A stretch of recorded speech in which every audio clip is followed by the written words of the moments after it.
Hello and welcome to Railroads of Old. I'm Benjamin, and today I'll continue building some of the wonderful models of the Old West from Great Escape games. You might remember from my last video building this one-story hardware store that I spent some time putting a bit of extra detail on, a sign and the merchandise, and putting it on a small base in order to make it look a little more interesting. But today I'll have a look at another kit from the same range, the two-story building, which is sort of the same modular series built up of many of the same components, but obviously a much larger building. Let's have a look on the other side. Quite a nice building with a lot of details, a balcony, a staircase, much stuff.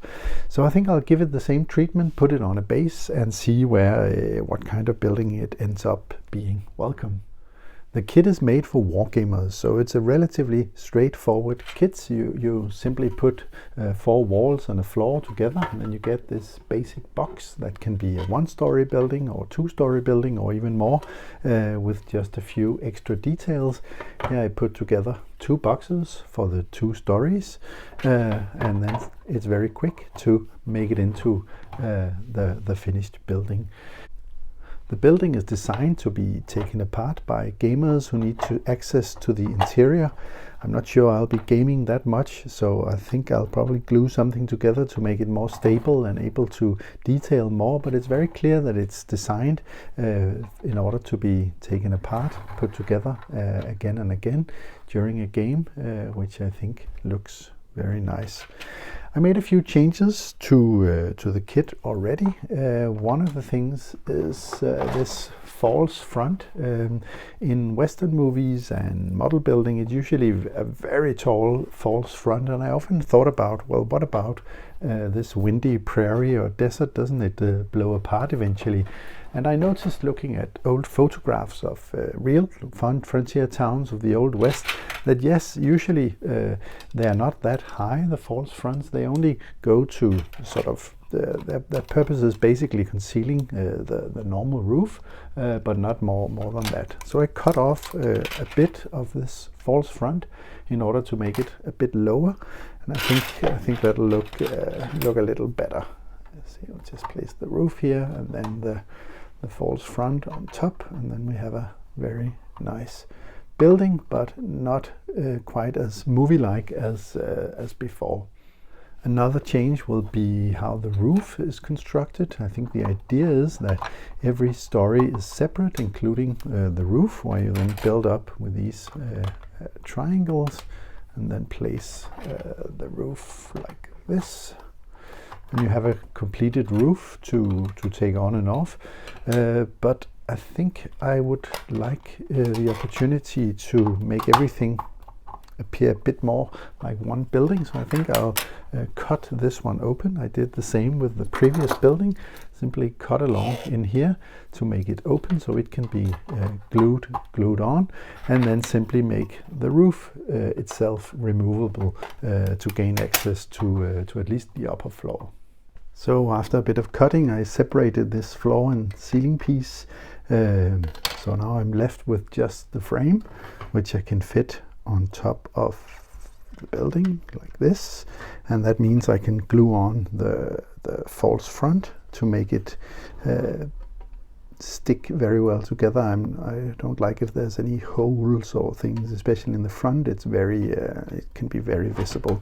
It also leaves me with a wonderful piece of textured wood or plastic wood. Perhaps that'll be a wall in another building at some point. Nice material to have. And here's the result of cutting out the floor or roof, gluing on the frame, and then the false front. I think it'll be easy to get a nice connection here. So the next step is perhaps using these nice internal walls for something.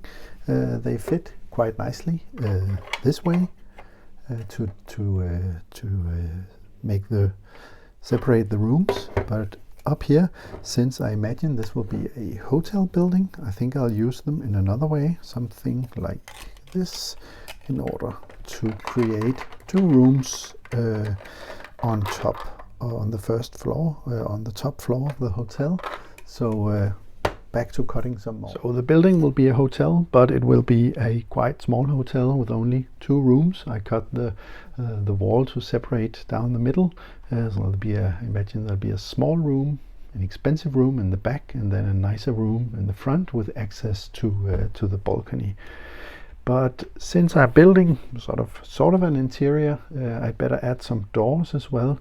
The doors that come with the kit are these very nice outer doors, which doubles as a window, which is obviously quite nice, but it doesn't really work as doors into a hotel room. So I cut these little pieces of cardboard to put in the window to seal them off, so it looks more like an internal door. And here's the upper floor with the internal walls installed, the ones that came with the kit. And then I used the base from another Perry set of artillery from the American Civil War as a base. I think it'll look fine when it's painted. And here you can also see the doors that are now closed off, at least the inner windows. I also put some cornices on top and a little extra trim over the window in order to make it a nice hotel. And in order to support that, I put some wood under the lower floor to raise it up a bit and give it a bit of more more grandeur as a nice hotel. I also glued the roof together, a simple box-like thing, which is very easy to attach on top, and then I think you won't see or notice the seams that much. So I think it's a good solution, doing it this way instead of how the kit originally came. And now for some painting. With everything assembled, it was time to start painting. I like a tan undercoat sprayed on, gives a good foundation, is a nice base for other colors. One of the things that bothered me was the roof, especially the top of the roof, as there was basically a hole in the middle. So I cut a piece of wooden rod in piece and flattened it on one side to place it on top of the roof. I'm not sure if it would have looked like that in real life, but it seemed to look fine. And then I gave the roof some brown color on top, and as you can see, I was rather sloppy putting it on, giving it a bit of variation. I wanted this building to be a bit more fancy than the hardware store I built before, so I decided to paint the facade a distinct different color from the wooden color on the other walls. And I was inspired by an image from Miles City in Montana from 1880s of the commercial hotel, and tried to take as much inspiration as possible from that image, including the light colored facade, the trim, the balcony, the text and more. I gave the hotel a coat of Vallejo USA uniform, and it's a great color, but it's really annoying with these small fiddly jars. So today I bought a new color, a big 200 milliliter paint in a new color called emerald green. Let's see how that looks.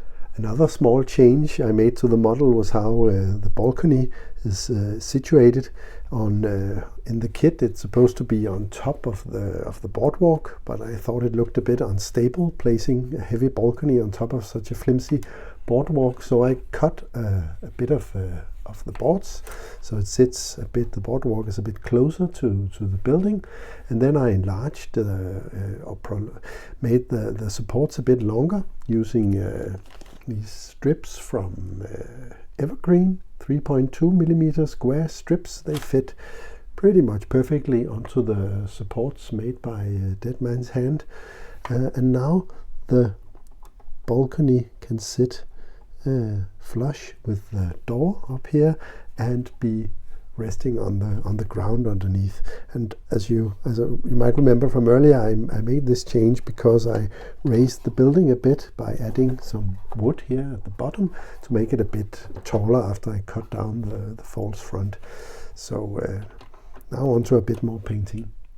So everything is pretty much painted. A bit of weathering have been applied. I'm a bit in doubt about the painted front of the house. The lower part is weathered, the upper part hasn't received any weathering yet, on how much to weather it, because it's supposed to look like a rather nice and fancy hotel, so I imagine they would repaint their facade once in a while. But now it's time to assemble everything onto a base, so I cut some plywood. I think it is 4 millimeter plywood. It's a bit thicker than the one I used for the other house, but it is a bigger house, and I don't think it matters. There's a bit of height difference, a bit of variation between the houses. So now I'll glue the lower part, lower story of the house and all the details onto it, and then start the final weathering. Now the lower floor is glued in. I painted some of the ground and glued the boardwalk on top. And the next thing is a bit of an interesting challenge, because as you might remember from earlier, I sort of raised the building just a bit by some more wood. So that means now that the next level is coming here, then the staircase, here it is, doesn't really fit. Of course, I think the intention is that it should be on the boardwalk, but I think that looks a bit odd to me, and it still doesn't quite fit. So I think I'll just have a boardwalk like this, and then the steps over here, and that means I have to enlarge these, or enlarging these legs a bit. So I have to figure something out. I usually have a lot of wood lying about from various projects. So I think if I see if I can do something out of this to make sort of a base to raise it up. My first attempt was to cut this wood into sort of a lower railing for the staircase to sit on, but it looked a bit odd, I think, so I threw that out into my bit bin, and instead I used some of the plastic rod that I also used for the balcony, and cut a bit of the legs and enlarged it by these rods. I think that looks much nicer. And here's how it looks glued onto the model, along with some more boardwalk and places to a hitching post for the horses. I noticed on the original old photo from 1880 that there seemed to be some plants on the balcony, so I found some pots in resin from Green Stuff World, and gave them a bit of wash and placed some flowers for the balcony. I think that really enhances the look. And suddenly the building was pretty much complete. I made a sign saying the commercial hotel, glued everything together, some basing material as well, weathered it, and here the building is next to its the previous building, the hardware store. Looking at the pictures, I can see that the chimney is missing, so I have to figure something out. I would like a brick chimney, but that's probably too much work, so I'll probably add a pipe like on the other building. They look really nice together, the two buildings. I think I'm very happy with the result. It's quite a distinctive building with its painted facade compared to the wooden building next to it. But so much for building the commercial hotel. Thank you for tagging along. I hope you liked what you saw.